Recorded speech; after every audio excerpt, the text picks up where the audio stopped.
মুন্না। লক্ষণের কবজা বল, লক্ষণ রেখেছে নিয়ন্ত্রণে, চমৎকার টিপলিং করে লক্ষণ। এখন পর্যন্ত লক্ষণ ছোট্ট করে দিয়েছেন পিয়ালের উদ্দেশ্যে। পিয়াল থেকে আরো একবার নাম সেকেন্ড লক্ষণ আক্রমণ পরিচালনা করবার চেষ্টা রাখতে পারলেন না, কেড়ে নিয়েছেন শিপন। শিপন থেকে জায়গায় ঝিকো আবার লক্ষণ। এখন পর্যন্ত লক্ষণ কাকে দেবেন দেখে নিচ্ছেন, লক্ষণকে কড়া মার কিনে রেখেছেন হালিম। হারি প্রচেষ্টা থেকে কেড়ে নিয়েছেন হালিম থেকে জুয়েলের কবজা বল চলে যায় 500 রেখা অতিক্রম করে সীমানার বাহিরে। এই যাত্রায় থ্রোয়িং 2 নং ওয়ার্ড। দর্শক বন্ধুরা, আগামীকালকের আমন্ত্রণ, আগামীকাল 23 তারিখে আপনারা ছুটে যাবেন দেবীগঞ্জ পরিষদ বাজার ঈদগা মাঠ সংলগ্ন টুর্নামেন্টের ফাইনাল ম্যাচ 24 তারিখ আপনারা ছুটে যেতে পারেন গাজোকাঠি মাঠে, এবং এই মাঠে একটা ক্রিকেটের ফাইনাল ম্যাচ রয়েছে। 25 তারিখ আপনাদেরকে আমন্ত্রণ জানাচ্ছি। একজন খেলোয়াড় পরিবর্তন ডেট হলেই হয়ে যাবে।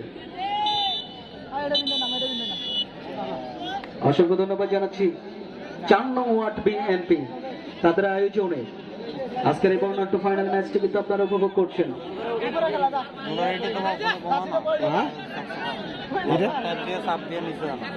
অসংখ্য ধন্যবাদ জানাচ্ছি। যেটা বলছিলাম, 4 নং ওয়ার্ড বিএনপি 3 নং দেবীগঞ্জ সদর ইউনিয়ন তাদের এই আয়োজন, এই সন্ধ্যে তাদের এই চমৎকার আয়োজন ধন্যবাদ জানাচ্ছি। এই 4 নং ওয়ার্ড বিএনপির যে সকল নিবেদিত প্রাণ রয়েছেন, বিএনপি অঙ্গ সংগঠনে যারা রয়েছেন, সবাইকে ধন্যবাদ জানাচ্ছি। শুভকামনা থাকবে সকলের জন্য। আমরা আশা রাখবো 4 নং ওয়ার্ড বিএনপি তারা এরকম আরো টুর্নামেন্টের আয়োজন করবে। লম্বা করে হেড করেছেন লারি প্রচেষ্টা থেকে এখন পর্যন্ত মাথায় খেলা চলছে। চমৎকার শিপন থেকে সতীর্থ খেলোয়াড়ের উদ্দেশ্যে এখন পর্যন্ত কিন্তু সেক্ষেত্রে আলামিন লম্বা করে শটটা গ্রহণ করেছেন, প্রান্ত পরিবর্তন করেছিলেন।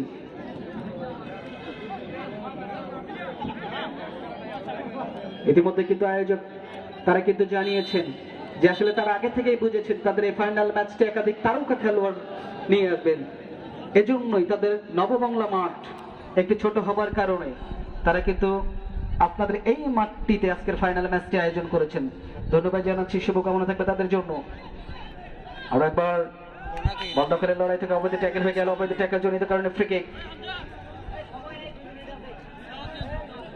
শটটা গ্রহণ করবার জন্য ওই জায়গা থেকে কিন্তু সেক্ষেত্রে মুর্শিদুল 6 নং ওয়ার্ড দলের পক্ষে মুর্শিদুল লম্বা করে শট, চমৎকার শট থেকে আরেকবার রানা হেড করে ক্লিয়ার করেছেন। রানা থেকে এখন পর্যন্ত ইমরুল থেকে লক্ষণ, আবার পিয়াল থেকে সতীর্থ খেলার উদ্দেশ্যে 9 নম্বর জার্সিধারী খেলোয়াড় অর্জুন চমৎকার ভাবে কিন্তু সেক্ষেত্রে বল চলে যায় 500 রেখা অতিক্রম করে সীমানার বাহিরে। থ্রোয়িং 6 নং ওয়ার্ড দলের পক্ষে ছোট্ট করে থ্রোয়িং থেকে মুরাদ। রারি প্রচেষ্টা থেকে দর্শক বন্ধুরা, ইতিমধ্যে কিন্তু আমরা দেখতে দেখতে একেবারে দ্বিতীয়ার্ধের শেষ মুহূর্তে এসেছি। আবারও দানিয়াল, বাহ! এই দানিয়াল খাই কি পায়ে এত শক্তি! চমৎকার শটটা গ্রহণ করেছিলেন। বল চলে যায় সরাসরি বার পোস্টের কাছাকাছি জায়গা দিয়ে সীমানার বাহিরে লম্বা করে শট দলে গেল শান্ত। 1 সেকেন্ডে যাতে মুর্শিদুলের কবজা বল, মুর্শিদুল 6 নম্বর দলের পক্ষে। মুর্শিদুলের লম্বা ভাসানো শট থেকে আরেকবার হেড করেছেন মুরাদ।